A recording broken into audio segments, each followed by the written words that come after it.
Fall drauf, der Spot hier. Schaut es euch nochmal an. Mega, mega, mega. Schon echt krass, was hier in so einem kleinen Tümpel drin ist. Hier ist ein Schlammspringer. Ganz viele kleine Chanas. Die Fische haben hier alle Ichtio.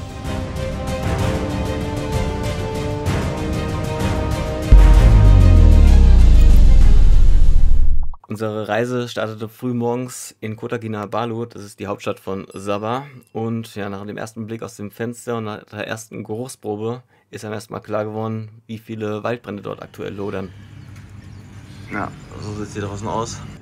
Boah, aber es riecht wie, als würde man einen Kamin aufmachen. In der Zeit, wo ich dort war nämlich die extremste Hitzeperiode seit vielen Jahren und es gab massive Buschfeuer, aber dazu später im Video noch mehr. Auf dem Parkplatz vom Hotel haben wir dann früh morgens gleich mal Bekanntschaft gemacht mit den Tieren dort in Sabah. Schaut euch das mal an. Oh, wir wollten jetzt gerade wegfahren. Guck mal, was da ist. Ein Varan. Ja, da ist er.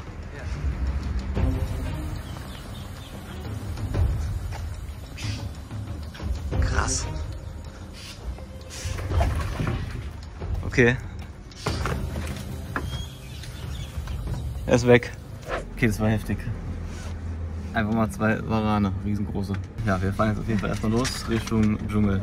Ja, solche Videoprojekte brauchen natürlich auch starke Partner, deswegen bin ich froh, dass Holy Partner der Borneo-Videoreihe ist. Falls ihr Holy noch nicht kennt, Holy ist zum Beispiel Energy Drink ohne Zucker, ohne Taurin und ohne sonstigen Quatsch wie in anderen Energy Drinks. Aber nicht nur die Energy Drinks von Holy sind super, sondern auch die Hydration Drinks und die Eistees. Auch alles ohne Zucker und ohne sonstigen Quatsch drin. Wenn ihr Holy jetzt mal probieren wollt, checkt mal das Starterpaket Deluxe aus. Da bekommt ihr alle Sorten einmal zum Durchprobieren, inklusive Shaker und könnt selbst entscheiden, was euch am besten schmeckt. Und mit dem Code HEUER5 bekommt ihr 5 € Rabatt auf eure erste Bestellung und mit dem Code HEUER bekommt ihr 10%, wenn ihr schon Kunde seid. So, und jetzt geht's weiter mit dem Video. Auf dem Weg in die Wildnis, also in die Berge bzw. den Dschungel, haben wir dann erstmal einen kurzen Zwischenstopp gemacht. Also Newt will jetzt in den Fischmarkt. You want to go in the fish market and want some... Show me what you want to take. Find some eel or some marine fish. Ah, er will von Salzwasserfischen irgendwelche Proben nehmen. Zu DNA? DNA? Yeah, for DNA. Ah, okay. Hintergrund der Aktion ist es, dass das Labor der Universität, an der Newt in Taiwan gerade forscht, sich auf Artenvielfalt, biologische Systematik, Populationsgenetik, Phylogenie und Umwelt-DNA konzentriert. Jeder der Forscher an der Universität hat eigene Forschungsschwerpunkte. Newt untersucht zum Beispiel die Biosystematik von Flossensaugern und Grundeln, während andere Forscher sich auf die Biosystematik von Moränen, Populationsgenetik von Barracudas und Biosystematik von Rotfeuerfisch oder Bitterlingen konzentrieren. Wenn Newt ins Ausland reist, sammelt er also Proben nicht nur für sich selbst, sondern auch für andere Forscher. Auf dem Fischmarkt in Sabah hat Newt zum Beispiel DNA-Proben von Barracudas für das Labor gesammelt, damit andere Forscher die genetische Struktur von Barracudas aus verschiedenen Regionen untersuchen können. Während Newt seine Proben eingesammelt hat, habe ich mal die Chance genutzt, um euch so ein bisschen zu zeigen, was auf dem Fischmarkt so alles angeboten wird. Unter anderem ist mir gleich Haifischfleisch ins Auge gestochen, seht ihr jetzt da. Haifischfleisch ist in Sabah nicht verboten, außer geschützte Arten wie Walhaie oder Hammerhaie. Für mich unverständlich, aber andere Länder, andere Sitten. Es kam auch ständig Nachschub von den lokalen Fischern und die Auswahl war, wie ihr seht, echt riesengroß. So, aber jetzt erstmal genug von toten Fischen auf einem Fischmarkt. Zurück zu den Dingen, die wir suchen, nämlich lebende Fische in ihrem natürlichen Lebensraum. Ich wollte jetzt gerade mal da runter gehen und Newt meint, ich soll vorsichtig sein wegen Krokodilen. Gucken wir mal. Also ich sehe kein Krokodil. Also das hier ist Brackwasser. Hier ist ein Schlammspringer. Ja, direkt neben dem Fischmarkt war so ein kleiner Bootsanlegehafen. Das Ganze ist Brackwasser und dort habe ich Schlammspringer gesehen. Ich wollte euch eigentlich welche einfangen, die mal ins Fotobecken packen, um euch die mal genauer zu zeigen. Nur Michael hat mir dringend davon abgeraten, da das Gebiet dort sehr versumpft ist, es erstens Krokodile da drin gibt und zweitens man da drin wahrscheinlich komplett versinken würde. Und ja, außerdem ist da auch ziemlich viel Müll drin, wie ihr seht. Deswegen hat er mir davon abgeraten, mir da welche rauszufangen, um euch die mal im Fotobecken zu zeigen. Aber ich habe so ein bisschen mit dem Handy rangezoomt und so habt ihr die wenigstens auch schon mal gesehen. Aber ihr seht auch, wie viel Müll und Unrat da drin rumliegt. Das ist schon echt grenzwertig, die armen Tiere. Aber jetzt haben wir wenigstens schon mal ein paar Schlammspringer gesehen. Das sind auch super interessante Tiere, würde ich gern mal in einem Aquarium pflegen. Und ja, schreibt mir gerne mal eure Meinung zu Schlammspringern in die Kommentare, würde mich mal interessieren. Okay, jetzt geht's weiter. Ja, anschließend sind wir dann mit dem Auto eine ganze Weile gefahren. Zur Info, in den letzten Wochen war es sehr, sehr heiß und sehr, sehr trocken in Sabah, weshalb auch überall kleinere Waldbrände zu sehen waren oder die Spuren davon. Ziel von uns war es auf jeden Fall erstmal, kleinere Flüsse oder Gewässer zu finden, die noch nicht ausgetrocknet waren, um dort ein paar Wildbetters für euch zu finden, die in den Tümpeln da noch überlebt haben, trotz der Trockenzeit. Wir haben dann tatsächlich auch einen kleinen Tümpel in der Nähe von Beaufort Town gefunden und da haben wir natürlich da mal angehalten, um zu schauen, was da drin so schwimmt. Okay, wir haben jetzt hier so einen kleinen Tümpel auf der Straße, auf der Fahrt gefunden. Und Newt meinte, da könnten eventuell Chanas oder Bettas drin sein. Auf jeden Fall bewegt sich da was. Ah, da ist der Lizard, ja. Da liegt ein toter Varan. Ja, ihr habt es gesehen, am Ufer des kleinen Tümpels lag ein toter Varan, der auch übelst gestunken hat. Also ihr könnt euch nicht vorstellen, wie das gestunken hat bei knapp 40 Grad in der Sonne. Ja, ich bin dann auf jeden Fall einmal runter und wollte mal schauen, weil ich habe von oben Fische gesehen, die da rumschwimmen. Da lag auch ziemlich viel Müll am Rand rum, also wirklich, ja, mal wieder erschreckend, wie viel Müll da rumliegt. Ja, ich bin auf jeden Fall mal runtergeklettert und habe mit einem Kescher einmal in den Tümpel reingekechert, um diese orangenen Fische daraus zu fangen, weil ich nicht genau wusste, was es ist. Herausgestellt hat sich das Ganze dann als kleine Baby-Chanas, also Schlangenkopffische. Ganz viele kleine Chanas. Okay, jetzt hier nochmal lauter kleine Chanas, Schlangenkopffische. Ja, mein Gedanke war, wenn da die Babys rumschwimmen, müssten doch irgendwo die Elterntiere sein. Also sind wir natürlich auch erstmal runtergegangen, um zu gucken, ob wir vielleicht die Elterntiere noch irgendwo fangen. Oder halt auch das, wonach wir gesucht haben, und zwar Wildbetters. Also wir sind dann mit Keschern bewaffnet nach unten gegangen und haben den kompletten Tümpel einmal abgekechert und haben geguckt, was da drin so rumschwimmt. Und was das alles war, das seht ihr jetzt hier. Okay. Oh, small gourami. Small gourami? Yes. Kleine Gouramis. Yes. Ah, da haben wir Gourami. But he has no tail. And what? Ah, Barbe. Eine Kaulquappe. Nice. Ah, what's this? Whisper. Raspora? Yes. Ah, Raspora. Ja, neben den Gouramis, Barben und Rasporas und Kaulquappen haben wir noch einen kleinen Aal gefunden. Den seht ihr jetzt hier. Ach, und übrigens haben wir auch keine Fische mitgenommen. Die Tüten, was wir da haben, sind sogenannte Breeding Bags. Das sind atmungsaktive Beutel. Da haben wir die Tiere erstmal reingefangen, um die euch dann oben in einem Fotobecken nochmal genau zu zeigen. Also wir haben die da erstmal gesammelt, bis wir alles fertig hatten. Dann sind wir hoch, haben die ins Fotobecken gemacht, um euch die nochmal genau zu dokumentieren und zu zeigen, was da genau alles drin ist mit den lateinischen Namen noch. Das seht ihr jetzt gleich noch am Schluss. Wirklich eine praktische und sehr sichere Sache mit den Beuteln. Aber nicht nur fischmäßig, sondern auch pflanzenmäßig war da einiges los in dieser kleinen Pfütze, wie zum Beispiel jetzt hier, was ich da gefunden habe. Ja, hier haben wir Utricularia, mit Blüte sogar. Geil. Einfach hier in so einem kleinen Tümpel. Sehr nice. Hier wächst Eleocharis, eine ganze Menge. Geil. Einfach Eleocharis. Oh, neben dem toten Lizard hier. Wow. What do we have? Gourami and snakehead. Gourami. Yeah. Let me see. Come on. Kleine Gouramis. And oh, have a small. Is whisper? Yeah. Raspora? Yes. Ja. Oh. Oh, shit. Okay, das war's jetzt hier. Fahren wir zum nächsten. Wir schauen erstmal, was wir jetzt alles haben. Ja, Newt hat außerdem von jedem Gewässer noch eine Wasserprobe mitgenommen. Wir haben auch die Temperatur immer gemessen, das blende ich euch gleich auch nochmal alles ein. Und ja, dann haben wir das Fotobecken gerade befüllt, hochgeholt, um euch dann, wie gesagt, schon mal zu zeigen, was da alles drin rumschwimmt. So, wir zeigen jetzt mal kurz das, was wir gefangen haben, bevor wir es wieder reinsetzen. Also das sind kleine Chanas. Ja, von den Schlangenkopffischen haben wir leider nur die Jungtiere fangen können. Sehen aber echt schön aus mit dem Orange. Dann als nächstes haben wir gefangen einmal eine 5-Gürtelbarbe und einen Längsbandbärbling. Alle Arten, die wir da gefangen haben in dem kleinen Tümpel, das sind übrigens alles einheimische Arten, also nichts Invasives, sondern alles, was halt auch wirklich naturmäßig dort lebt und vorkommt. Dann haben wir noch ein paar Labyrinther gefangen, leider nicht die, die wir gesucht haben. Wir haben ja eigentlich nach Wildbetters gesucht, aber hier sind ein paar Gouramis, die wir gefangen haben. Die kommen sehr oft davor.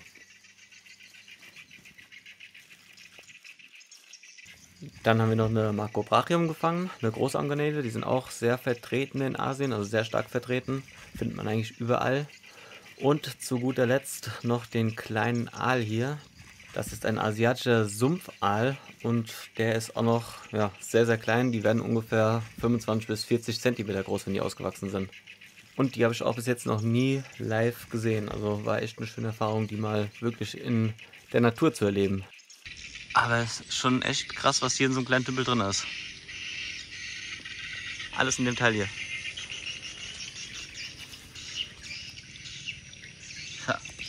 Ja, nachdem wir die Tiere abgefilmt und dokumentiert haben und fotografiert haben, werden sie natürlich alle wieder ausgesetzt und zurück entlassen, bevor wir weiterfahren. Also wir haben, wie gesagt, nichts mitgenommen an Tieren. Also Wassertemperatur haben wir hier, 28 Grad ungefähr. Danach ging es dann weiter ins Landesinnere, also Richtung Berge, wo Michael Lowe, unser Guide, dann uns einen Spot gezeigt hat, wo es die berühmten Borneo-Flossensauger gibt. Wir haben dann nach einiger Zeit Fahrt auf einer Brücke angehalten, wo wir dann runtergeschaut haben. Seht uns nach, wir können die Spots natürlich nicht genau benennen, weil wir halt nicht wollen, dass da irgendwelche Wildereien stattfinden und die Gewässer leer gefischt werden. Aber oben von der Brücke konnte man schon sehen, dass der Fluss sehr, sehr wenig Wasser geführt hat, was daran liegt, dass extreme Trockenzeit geherrscht hat, habe ich ja schon gesagt, und dadurch halt der Wasserstand sehr, sehr niedrig war, was aber für uns auch ein Vorteil war, weil die Fische dort sehr konzentriert auf engen Raum waren. Man hat sogar von der Brücke aus schon gesehen, dass da massenweise Fische auf engem Raum sich tummeln, sodass wir halt gute Chancen hatten, da unten gute Aufnahmen zu machen. Da seht ihr es jetzt schon, also von oben sieht man schon, dass da sehr, sehr viel Fisch unten rumschwimmt. Okay, also nochmal von hier oben, jetzt die andere Seite. Da sieht man sogar auf den Steinen schon die Flossensauger. Ich weiß nicht, ob ihr es hier von da jetzt seht. Richtig mega, ey. Geile Location hier, richtig geile Location. Ja, wir haben dann unsere Neoprensachen angezogen und sind runtergeklettert zum Flussbett. Ihr müsst euch überlegen, es waren 40 Grad ungefähr und ihr seht ja, was wir anhatten. Also ja, warm war es auf jeden Fall. Echt extrem warm. Es ist so warm. Es ist so heiß. Auf dem Weg habe ich dann noch eine Pflanze gefunden. Ich meine, das ist eine Orchidee. Schaut es euch mal an. Eine schöne. Das dürfte eine Orchidee sein. Wenn ihr genau wisst, was es ist, schreibt es gerne mal in die Kommentare. Ich weiß es leider nicht, ich bin nicht so der Pflanzenexperte. Fast unten. Perfekt. Alter, was für ein Ausblick. Und da sieht man jetzt nochmal ganz gut, wie wenig Wasser der Fluss jetzt gerade eigentlich führt durch die extreme Trockenheit. Das ist eigentlich ein reißender Fluss. Schaut euch mal an, bis wohin eigentlich die Böschung geht. Und man hat halt wirklich schon von oben, von über Wasser, die Flossensauger dort im Fluss drinnen gesehen. Da seht ihr es jetzt. Und wir sind dann natürlich drinnen schnorcheln gegangen und haben euch ein paar richtig geile Unterwasseraufnahmen gemacht. Die würde ich sagen, zeige ich euch jetzt mal hier mit den Artenbeschreibungen. Am meisten vertreten waren diese Saugbarben hier, die ähnlich sind wie die siamesische Rüsselbarbe, die sich von der Patina bzw. den Algen auf den Steinen dort ernährt haben. Also da war auf jeden Fall sehr, sehr viel von vertreten. Die sind immer in kleinen Gruppen aufgetreten und haben dort halt die Algen von den Steinen runtergefuttert. Und das, wie man sieht, auch sehr effektiv, würde ich mal behaupten, oder? Die waren, wie ihr seht, auch relativ einfach zu filmen, weil sie nicht so scheu waren und nicht so schnell wie die Flossensauger, auf die wir ja eigentlich aus waren. Die haben wir natürlich aber auch gefilmt. Die seht ihr jetzt hier. Aber ihr merkt schon, die sind etwas anspruchsvoller zu filmen und hat ein bisschen mehr Geduld und Übung gebraucht. Aber die kriegen wir gleich auch nochmal besser drauf, seht ihr gleich. So, hier sieht man jetzt mal ganz schön ein Gastromysom venustus. Wunderschöne Farben hat das Tier, oder? Sagt mal ehrlich, das ist doch einfach der Wahnsinn, oder? Hier nochmal ein bisschen bessere Aufnahmen. Da erkennt man richtig schön die Zeichnung und die Färbung. Echt wunderschöne Tiere. Sorry für das bisschen verwackelte Footage, aber ich musste ungefähr aus 30-40 cm ranzoomen, dass ich die Tiere nicht verschrecke und dass ich halt solche Nahaufnahmen hinbekomme. Aber die Farben sind einfach der absolute Wahnsinn. Hier nochmal ein paar schöne Nahaufnahmen von den Tieren.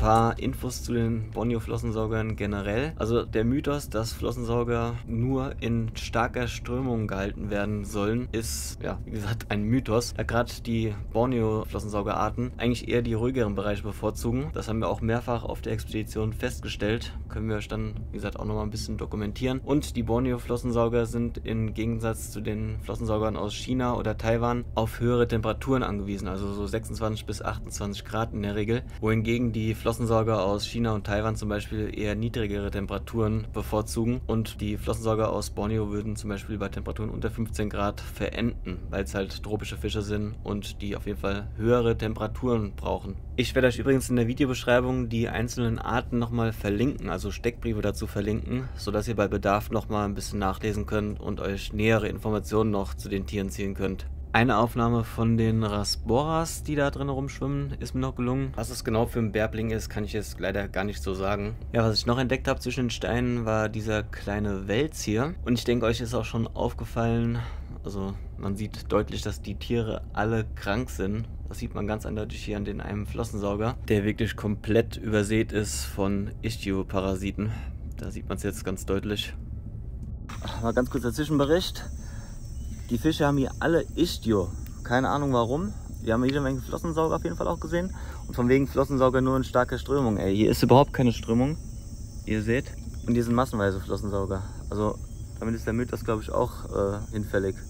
Ja, wie sehe ich überhaupt aus, ey? Egal. Ja, ich gehe jetzt noch ein bisschen weiter auf Tauchstation und fange euch noch ein paar richtig geile Bilder ein. Also es ist echt der Wahnsinn hier. Ich bin total geflasht gerade.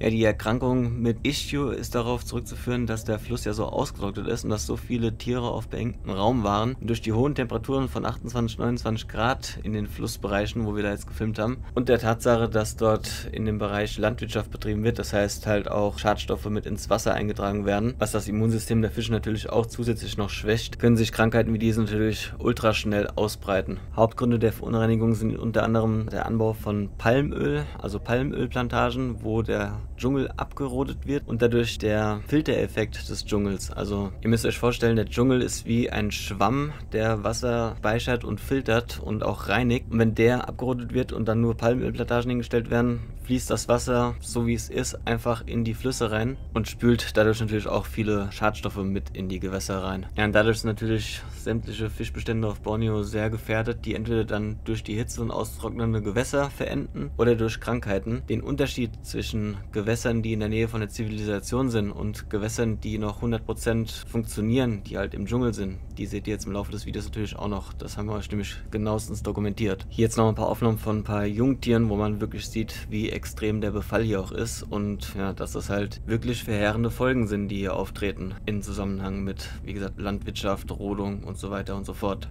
Deswegen verenden hier auch sehr, sehr viele Tiere. Hier liegt zum Beispiel ein Toter schon drin.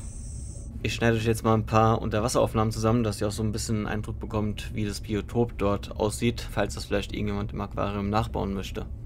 Wasserwert haben wir natürlich auch gemessen und die sind wie folgt. Der pH-Wert liegt bei 7,2, der Leitwert bei 0,75 und die Temperatur zwischen 28 und 30 Grad.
Ja, wir haben natürlich nicht nur unter Wasser gefilmt und fotografiert und dokumentiert, sondern auch aktiv halt Fische rausgefangen, vorsichtig rausgefangen, um die im Fotobecken auch nochmal genauer abzulichten, beziehungsweise euch auch nochmal zu zeigen und die Arten genau zu bestimmen und um zu schauen, ob wir vielleicht irgendwas Neues gefunden haben. Wie das Ganze gelaufen ist, können wir euch mal hier zeigen. Newt macht das nämlich schon, ja, ziemlich easy.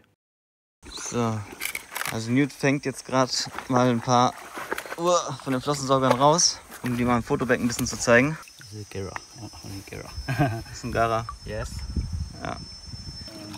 Aber hier sind überall kleine Flossensauger, junge. Und das hier? Get Beeping. some Hm? Get some eyes on here. You see? Ja. Yeah. Okay. Oh. Und das ist ein Netz. Yeah. It's juvenile of Gestomizon. Nice. Okay. Ja, so.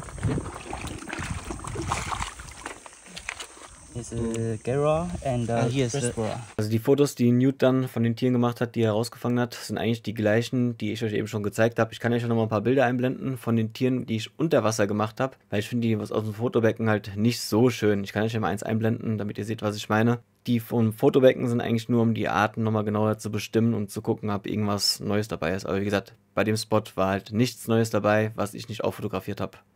Also nochmal kurz zusammengefasst, hier der Gastromysom venustus. Das ist eigentlich so der farbenfrohste gewesen und der wirklich schönste Flossensauger, der da drin rumgeschwommen ist. Also hat mich echt sehr, sehr beeindruckt, vor allem von den Flossenfarben her. Richtig, richtig schönes Tier. Dann hatten wir noch den Gastromysom lepitogaster. Leider ja, ein sehr krankes Tier, das ich da fotografiert habe. Davon werden wir aber sicherlich in einer der nächsten Videos noch ein paar schönere Aufnahmen bekommen, als die jetzt hier. Dann habe ich den kleinen Catfish hier noch vor die Linse bekommen, einen kleinen Wels. Das ist ein Glyptothorax, habe ich noch nie gehört, aber sieht auf jeden Fall super interessant und lustig aus, finde ich. Was man auf jeden Fall gut auf dem Foto sieht, ist der Dorn oben an der Rückenflosse, womit er sich verteidigt. Dann haben wir hier noch den Bärbling, den ich noch fotografiert habe. Was es genau für einer ist, kann ich jetzt gar nicht sagen, aber die sind eigentlich in nahezu jedem Gewässer dort gewesen. Und zu guter Letzt hier die Algenfresser, die einen sehr lustigen Namen haben. Yellow Flying Fox, also gelber Flughund. Warum auch immer. Sind ja leicht gelb, sieht man ja. Fressen gut Algen und sehen eher aus wie so ein Siamensis in ein bisschen Gelbton. Aber ja, effektive Tiere. Auch außerhalb vom Wasser, pflanzenmäßig, gab es da einiges zu entdecken. Ich war ja schon seit Tag 1 auf der Suche nach Bucevalanthra. Habe eigentlich auch gedacht, ich hätte schon welche gefunden. Das waren aber keine. Aber was da sonst noch so wächst, seht ihr jetzt auch nochmal hier. Das ist ja Wahnsinn, ey. Aber hier. Also noch mehr. Not that one. Huh? The small one. Small one, yes. Ist Bucevalanthra. This one. Pitos pata, ne? Pitos pata. Yeah, the bigger pie is like this. Ja, ich war eigentlich der festen Überzeugung, dass ich eine Bucevalanthra gefunden habe, die da. Aber Michael hat mir dann gesagt, dass das eine Jungpflanze ist von diesen Pitos pata. Zeige ich euch gleich nochmal genauer. Aber sieht schon so aus, oder? Sagt mal ehrlich. Ja. Hier ist nochmal so eine Art Bucevalanthra, aber keine richtige. Das ist eine Pitos pata. Ihr wollt ja die Spots sehen, wo die hier wachsen. Das ist hier. Aber wie gesagt, das ist keine richtige. Da ist sie. War auch schön mit schönen blau-grünen Blättern. Die werden etwas größer. Hier sind auch nochmal welche, was so ähnlich aussieht. Die wachsen hier auf den Steinen drauf. Hier als Aufsitzer. Da sieht man, das ist Rhiznom. Die wachsen hier drauf. Das sieht auch aus wie Bucevalanthra. Oder? Ist nur Buce. Aber kleiner Spoiler. Die Bucevalanthra-Fans werden auf jeden Fall auch noch auf ihre Kosten kommen in einem der folgenden Videos. Ja, und dann haben wir hier noch Physidens gesehen. Also die Zone, was da jetzt gerade zu sehen ist, die ist, wenn der Fluss Wasser führt, unter Wasser. Also es sind auch Unterwasserpflanzen. Wir sind jetzt hier an den Spot fertig. Also wir waren jetzt hier, glaube ich, eine Stunde lang schnorcheln und haben hier einiges an Fischen gefilmt. Verschiedene Flossensauger, auch relativ unbekannte Arten, vielleicht auch sogar neue Arten, das wissen wir noch nicht. Müssen wir dann gleich mal auswerten, wenn wir dann später im Hotel sind. Und ja, ist auf jeden Fall drauf der Spot hier. Schaut es euch schon mal an. mega. Mega, mega, mega. Und das Wasser ist halt ultra warm. Wie gerade schon gesagt, das ist halt auch das Problem hier gerade, dass hier halt Issue ohne Ende ist, weil es halt zu warm ist und die Flossensauger das nicht vertragen. Wir haben hier 28, 29 Grad im Wasser. Jo, ich würde sagen, gehen wir erstmal wieder hoch. So, dann gehen wir mal wieder hoch durch den Wald. Ja, wir sind dann anschließend zum nächsten Spot gefahren, weil wir euch unbedingt mal zeigen wollten, ja, was so der Unterschied ist zwischen Zivilisation, also Flüsse, die in der Zivilisation sind, wo auch Landwirtschaft betrieben wird, und halt Orten, wo mitten im Dschungel sind, wo wirklich gar nichts an Zivilisation ist, beziehungsweise auch keine Landwirtschaft ist, und wie das Ökosystem normalerweise funktionieren sollte und ja, es natürlich auch tut. Deswegen sind wir, wie gesagt, weiter ins Landesinnere, in die Berge gefahren. So, hier geht's jetzt in den Dschungel rein. Ja, und wie es dann im Dschungel jenseits der Zivilisation aussah, was für Fische wir dort gefunden haben, beziehungsweise was wir da alles erlebt haben, das seht ihr nächste Woche Sonntag im nächsten Teil. Deswegen unbedingt, falls ihr es noch nicht gemacht habt, Kanal abonnieren, Glocke aktivieren, am besten noch Feedback geben in den Kommentaren und auf nächste Woche freuen, weil da gibt es nicht nur diesen Teil vom Dschungel, wie es da aussieht, sondern auch jede Menge bunte Flossensauger.